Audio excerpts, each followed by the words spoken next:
Hello everyone, this is Fine from Tech Gaming Villa. This is a part 2 video between Sony Bravia X80K versus Sony Bravia X85K. The X85K on the left side and the right side Sony Bravia X80K. X80K is a overall good TV. I will say it is an entry level TV in Sony's 2022 lineup. It replaces the Sony X80J and sits below the Sony X85K. Compared to the higher end models, it's pretty bare in terms of features as it lacks any variable refresh rate support and HDMI 2.1 bandwidth, and it's limited to a 60Hz panel. Whether X85K is a 4K 120Hz panel. So if you are a gamer, you should choose X85K. And still it comes with the same Google TV interface that has a ton of apps you can download, and it's compatible with Sony's proprietary TV webcam. So you can use it to make video calls for hands-free gestures. It also comes with Sony's redesigned remote, which still has a built-in mic for voice control, letting you use various voice commands. The Sony X80K is good for watching TV shows. The image looks accurate from the sides thanks to the wide viewing angle, so it's a good choice for wide seating arrangements. It also has decent peak brightness and decent reflection handling, so it's fine for rooms with a few lights around, but it struggles in really bright rooms.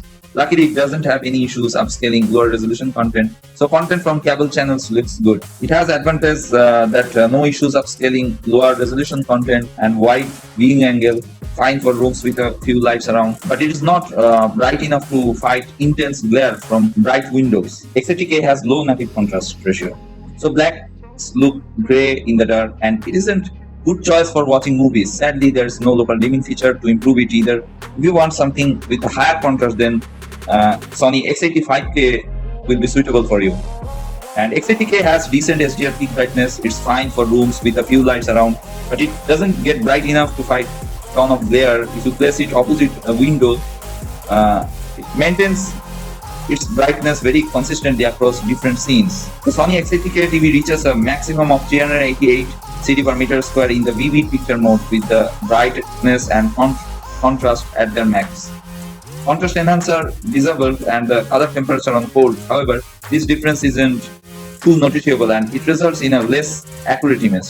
X80K HDR peak brightness is subpar, although it gets a bit brighter than in SDR. It isn't enough to make highlights pop and deliver a satisfying HDR experience. It's alright at following the target EOTF, but some brighter scenes are too dark. Also, there's a sharp roll-off at the peak brightness, causing a loss of fine details with bright highlights.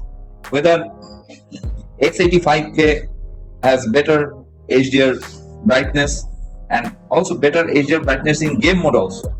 The X80K HDR brightness is the same in game mode as it is outside of it, and there's no visible difference. These results are in the game picture mode with the brightness at its max and color temperature on Expert 2. It shows 390 CD per meter square on sustained 100% window test and 376 CD per meter square real scene highlight. Understand that X85 is real treat when it comes to gaming. The numbers are very similar to last year, so this is another area where I don't find any difference from what I saw in the X85J. Outside of game mode, input lag was measured at 91.5 milliseconds, which again is really close to last year.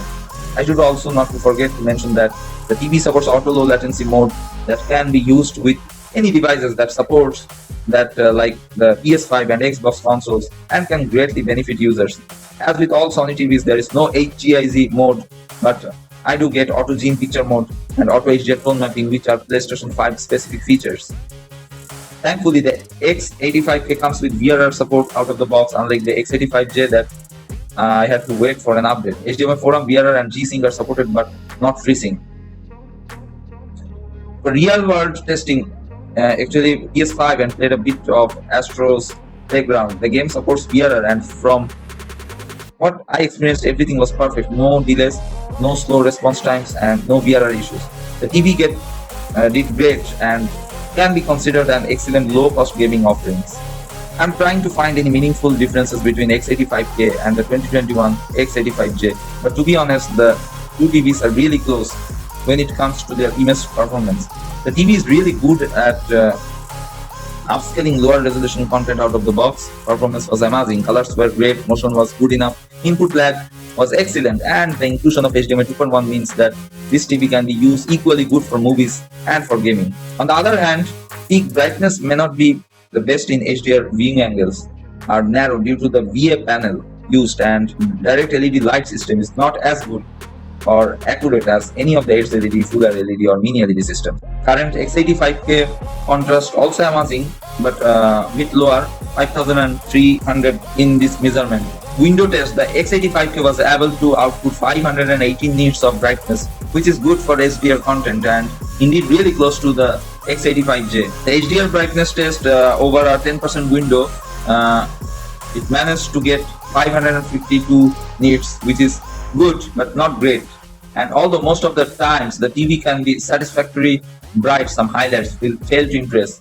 Again, the X85K measured almost the same as the X85J. No noteworthy changes to be found. You can get a brighter image if you want, but this will not change the peak brightness and will only make the content look more washed out. Brightness levels followed the EOTF reference values really close up to its roll-off point, but I did notice some slight deviations which were not all the noticeable to make a huge difference. The X85K is using a VA panel, which means that in terms of contrast things are good, very good with black reaching deeper tones and not appearing more grey instead. There is no local dimming here, but the performance of the TV was decent enough as it is, and for a low cost unit like the user, it's a budget TV, I will say. From everything I saw of the X85K behave really close to the X85J. Small differences here and there were the expected, but all numbers showed that I have no changes from last year's release. If I talk about viewing angles, X85K uses a VA panel, so the viewing angles I get it's not so good. This is not the fault to the TV itself, but rather the display technology being used, as all VA equipped TVs are suffering from bad viewing angles. Sony has been implementing certain tech to combat this in their top offering named X wide angle and X anti-reflection technologies, but unfortunately these can be found only in higher tier offerings. So which TV you want to buy, Sony Bravia X80K or Sony Bravia X85K? Please write in the comments below. So that's it from now. If you like this video, please subscribe and press the bell icon for future notifications update. Thanks for watching. To change your